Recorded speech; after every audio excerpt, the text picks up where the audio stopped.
Hello friends, आज मैं आपके साथ हॉट स्टार्टअप डिस्कस करूँगा। ये 500 मेगावाट BHEL मेक टरबाइन के लिए है। तो हॉट स्टार्टअप क्या है इसके बारे में जान लेते हैं। ये स्टार्टअप है, अगर आपको 8 घंटे के अंदर यूनिट आ जाती है तो आपका हॉट स्टार्टअप भी रहता है। इसमें HP केसिंग का जो टेम्परेचर है वो हमारा 350 डिग्री के ऊपर रहता है, तो इसलिए हमारे हॉट स्टार्टअप कैटेगरी में आता है। स्टार्टअप कर रहे हैं तो हमें क्या देखना है, यूनिट कंडीशन क्या होनी चाहिए उस दौरान की एटलीस्ट 2 BCW पंप सर्विस में होने चाहिए। 2 BCW पंप मतलब 2 आपके जो बॉयलर सर्कुलेशन पंप है हमारे सर्विस में एटलीस्ट होने चाहिए, यानी कि हमारा यूनिट स्ट्रिप किया है, बॉयलर ड्रम लेवल मेंटेन्ड है बस, और BCW हमारे सर्विस में है। हमारे दोनों SAPH और PAPH रनिंग है। जो हमारे APH रहते हैं, सेकेंडरी APH और प्राइमरी APH, दोनों की हमारे रनिंग होने कंडीशन होने चाहिए। तीसरी, टरबाइन ऑन बारिंग, टरबाइन हमारा बारिंग पे होना चाहिए विद हमारा AOP ऑन और GOP SOP HPCF सर्विस में। टरबाइन हमारे बारिंग गियर पे है, AOP GOP SOP HPCF pump हमारे जो भी हैं पंप सारी सर्विस में है। चौथी बात करते हैं जनरेटर साइड में आए तो जनरेटर सिस्टम में प्राइम वाटर सिस्टम हमारा सील ऑयल सिस्टम और गैस सिस्टम, ये हमारी तरह से किसी भी तरह से इनका कोई परमिट नहीं जाना चाहिए या कुछ सब तरह से रेडी होना चाहिए। तो प्राइम वाटर सील ऑयल और गैस हमारा रेडी होना चाहिए। कंडेंसर पास बोथ चार्ज होने चाहिए तो पानी से। PAC और IC हमारे प्लांट एयर, सर्विस एयर और इंस्ट्रूमेंट एयर, ठीक है, तो ये हमारे दोनों सर्विस में होने चाहिए और इनका प्रेशर सफिशिएंट होना चाहिए। CP एंड मेकअप, एक CP हमारा सर्विस में होना चाहिए और हॉट वेल मेकअप हमारा कंट्रोलर ऑटो में होना चाहिए।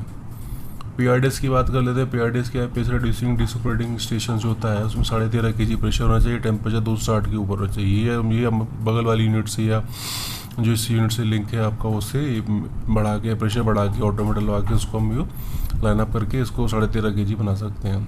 ESP की बात कर लेते हैं। इलेक्ट्रोस्टैटिक प्रेसिपिटेटर हमारा रेडी होना चाहिए, फील्ड स्लैब को हीटर सारे हर तरह से रेडी होने चाहिए, रेडी टू चार्ज कंडीशन में होना चाहिए। तो इस पैनल भी हमारा रेडी होना चाहिए। LP और HP डोजिंग सिस्टम हमारा रेडी होना चाहिए केमिस्ट्री से बात करके। बॉटम और सील ट्रफ, जो बॉटम हमारा जो ऐश हैंडलिंग के लिए यूज होता है, बॉटम ऐश, और सील ट्रफ जो हमारा सीलिंग के लिए होता है फर्नेस की, ये तरह से पूरी तरह से लाइन अप होना चाहिए। थर्ड, इवैक्यूएशन सिस्टम है वो भी हमारा लाइन अप होना चाहिए, चार्ज पुल होना चाहिए, ठीक है। वैक्यूम की बात करते हैं, वैक्यूम पुलिंग, टरबाइन की वैक्यूम पुलिंग भी हमारी लाइन अप है और चार्ज यानी पुल्ड कंडीशन है, यानी कि वैक्यूम हमारा पुल्ड है। अब GRP पैनल और एक्साइटेशन सिस्टम सेट होकर रेडी होना चाहिए। बॉयलर ड्रम का प्रेशर लगभग 75 kg है आसपास होना चाहिए, ठीक है। हमें टेम्परेचर 415 से 430 डिग्री, इस कंडीशन में बॉयलर स्टॉप वाला भी क्लोज है, ठीक है। LD और एटमॉस्फेरिक स्टेशन जो है हमारा रेडी होना चाहिए। LD का प्रेशर 16 kg होना चाहिए वहाँ पे HFO स्टेशन पे, और जो हेडर पे भी हमारा 16 kg होना चाहिए। एटमॉस्फेरिक स्टीम का 6 kg होना चाहिए, ओके। अब सीक्वेंस क्या है, पहले मिनट 00 मिनट की बात कर लेते हैं। मतलब पहला स्टेप क्या है, अगर ड्रम प्रेशर हमारा 75 kg है, MS टेम्परेचर 415 से 430 डिग्री है, तो हमारा एक्शन क्या है, एक्शन हमारा है कि टेक 4 गन्स इन AV एलिवेशन। हमारा जो AV एलिवेशन है उसे 4 गन ले लीजिए, ठीक है। अब ऐसा इसका करने से पहले हमको सबसे साथ में क्या करते जाना, देखते जाना, वो कि स्टार्ट कर लेना है APH का soot blowing prior to firing, यानी गन लेने से पहले APH को जो सूट ब्लोइंग को चार्ज करके फायरिंग को स्टार्ट कर लेना है। दूसरा, ओपन करना है drain before boiler stop valve. Boiler stop valve जो हमारे MS1 और 2 होते हैं उनकी पहले जो ड्रेन वाल दिया उसको खोल लीजिए, ठीक है। फिर उसके बाद ओपन करिए बॉयलर स्टॉप बाल IVVs, उसको बॉयलर स्टॉप बाल के जो इंटीग्रल बाईपास से वाल्व है उनको खोल दीजिए। अब उसके साथ खोलने से साथ में ध्यान रखना है क्या कि MS ट्रेनर का जो MS ट्रेनर है हमारा, तो जो MS लाइन स्ट्रेनर है उनका जो ड्रेन है, जो HD फ्लैश टैंक और यूनिट फ्लैश टैंक में जाता है, CS ड्रेन पोर्ट सारे ओपन होने चाहिए। अब हमें बॉयलर स्टॉप बाल खोल देना है, ठीक है। ओपन, फिर warm up of HP bypass, then HP bypass and LP bypass, ठीक है। तो वार्म अप हमें खोल देना है। HR पे से 2 kg आ जाए तो CS ड्रेन पोर्ट को बंद करा देना है, ठीक है। तो हमारा बॉयलर स्टॉप बाल, HP वेपास और LP वेपास चार्ज हो गए हैं और हमारे CS ड्रेन पोर्ट भी बंद हो गया है। HR पे से 2 kg को बिल्डअप हो चुका है। अब इसी कंडीशन में PA फैन को स्टार्ट कर लेना और सीलियर फैन दोनों ऑटो में स्टार्ट हो जाएंगे। और जैसे हमारा PA फैन स्टार्ट होगा तो हमें फ्लू गैस और एयर डैम्पर PA पेज का खोल लेना है, ठीक है।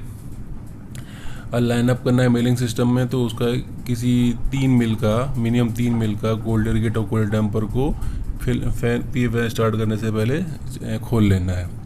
ठीक है, तो ये हमारा पहली एक्टिविटी है 00 मिनट में करना है। उसके बाद इन सब की एक्टिविटी के 40 मिनट बाद जब हमारा MS प्रेशर 85 kg और टेम्परेचर 450 डिग्री और HRH प्रेशर 12 kg और 440 डिग्री हो जाएगा, तो इस कंडीशन में हमें टेक फर्स्ट मिल, एक पहली मिल लेनी है। ठीक है, तो मिल लेते ही हमें सुपर हीटर हीटर का स्प्रे का जो रेडिंग है उसका रेडीनेस चेक कर लेनी है। ठीक है, दूसरा चार्ज करना है ESP फील्ड्स को। इसमें फिर हमें ESP फील्ड चार्ज करेंगे, साथ में हैंडलिंग सिस्टम रेडी होना चाहिए। फिर सेकंड मिल हमें कट इन सेकंड मिल। ठीक है, तो फिर हमें दूसरी मिल ले लेनी है। प्रेफरेबली हॉट स्टार्टअप है तो C-D की तरफ जाएंगे या B या C की तरफ जाएंगे, जो भी है। तो ये अगर AB हमने गन लिया है तो हम AB की तरफ भी जा सकते हैं। ठीक है, तो A और B मिल की तरफ जाएंगे हम। सेकंड मिल हमारी B भी हो सकती है। ठीक है, तो डिटेक्टर को पैकिंग करेंगे। CRH प्रेशर हमारा 2 kg के आसपास होगा। ठीक है, तो डिटेक्टर पैकिंग भी हो जाएगा। अब इस कंडीशन में हमारा MS pressure 85 kg 450 degree temperature है, तो हमें टरबाइन को सेट करना है। टरबाइन को सेटिंग में बता चुका हूँ पहले भी अपने वीडियोज़ में। टरबाइन को स्टार्टिंग करने के लिए स्टार्टिंग डिवाइस को 0 लाते हैं। फिर उसके बाद हम ल्यू वाल्व टेम्परेचर कंट्रोलर को ऑटो में डाल के 45 डिग्री में छोड़ देते हैं। ठीक है, अब 50 मिनट हो चुके हैं फ्रॉम द फर्स्ट इंस्टांस। 50वें मिनट के बाद क्या है कि MS प्रेशर 85 kg होगा, टेम्परेचर 500 डिग्री होगा, HRH प्रेशर 12 kg होगा और HRH टेम्परेचर 450 डिग्री होगा। अब हमें अपनी जो OW स्क्रीन पे जाके टरबाइन का SGC सीक्वेंस जो TRS रोलिंग के लिए उसको स्विच ऑन कर देना है, स्टार्टअप को सिलेक्ट कर लेना है। और अब हमें क्या करना है, उस प्रोग्राम में आगे बढ़ना है। तो 105 जब कमांड रहेगा तो स्टार्टिंग डिवाइस हमारी 42% जाएगी और 109 में ट्रैकिंग डिवाइस ऑन हो जाएगी। ठीक है, अब हमें क्या करना है कि रेज करना है स्टार्टिंग डिवाइस को 100%। ठीक है, वंस ESP से हमारे स्टॉप वाल्व खुल जाते हैं, स्टार्टिंग डिवाइस को 100% ले जाना है। ठीक है, स्पीडर गियर को भी 100% कर देना है। ठीक है, अब 5 मिनट के लिए 360 RPM पे हमें होल्ड करना है और टरबाइन स्पीड 360 RPM हमारी आती नहीं है, हमारा इसको चेक कर लेना है। ठीक है, अब 52 मिनट है स्टार्टअप का। टरबाइन की स्पीड को हमें 3000 RPM ले जाना है। ठीक है, क्योंकि ये 5 मिनट का जो शॉकिंग कंप्लीट हो गया है, उसके बाद हमें टरबाइन स्पीड को 3000 RPM कमांड दे देना है। टरबाइन स्पीड हमारी 3000 RPM चली जाएगी।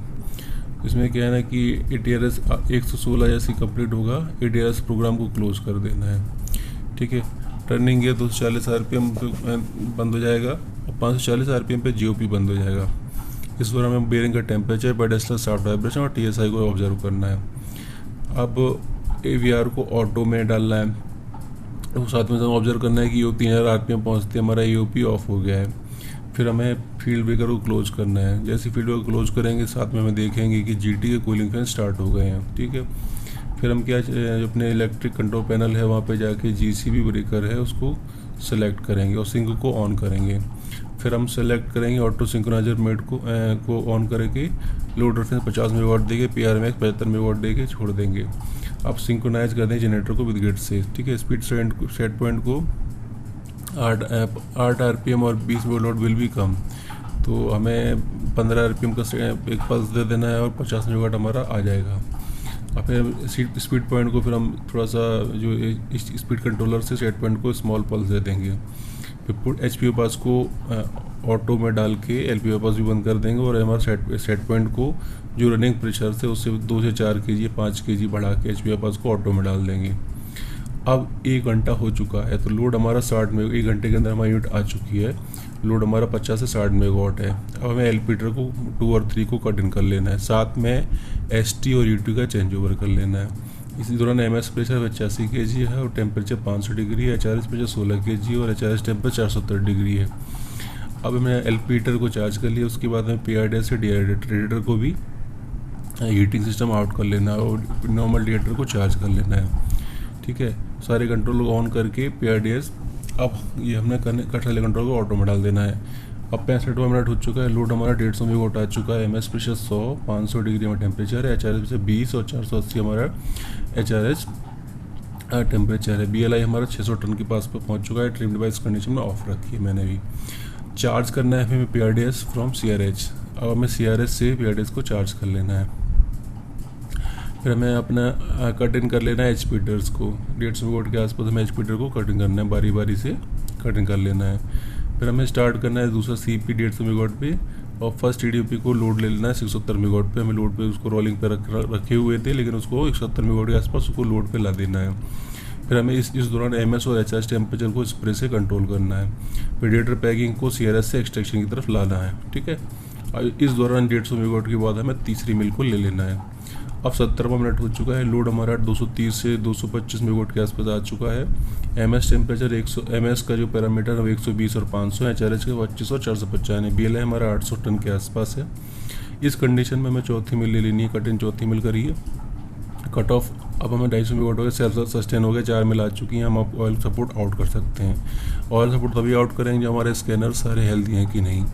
उसके बाद हम 5 मिल लेंगे और सेकेंड VFP को भी रोल करके लोड पे ला के MDFP को अनलोड करके एक बार उसका सारा हेल्दीनेस देख के MDFP को फिर हम ट्रिप कर देंगे। उसका 6 मिल ले लेंगे, ठीक है। लोड हमारा 500 मेगावाट हो चुका है, ठीक है। लोड हमारा 500 मेगावाट है। अब तो सारे हमारे कंट्रोल आउट हेल्दी हैं। MS प्रेशर अब हमारा ऐसे धीमे धीमे बढ़ता जाएगा और सारी लोडिंग बढ़ाते जाएंगे, और सेल का रिस्ट्रिक्शन ना हो तो हमारा धीमे धीमे करते हुए लोड पूरा 500 मेगावाट आ जाएगा। तो लोड फाइनल आने पर हमारा MS प्रेशर टेम्परेचर 70 500, HRS पे 40 और 500, और BLI हमारा 1500 1600 के बीच में होगा। अब लोड हमारा कंप्लीट हो गया है, और इससे हमारा यूनिट फ्रॉम ट्रिपिंग से पूरे 500 मेगावाट आ गया विदिन, अगर ट्रिप होती है 8 घंटे के अंदर। तो ये हमने आज हॉट स्टार्टअप का एक इवेंट डिस्कस किया है। आगे मैं वार्म स्टार्टअप और कोल्ड स्टार्टअप भी डिस्कस करूँगा। आपको वीडियो कैसा लगा आप कमेंट करके बताइएगा। Thank you.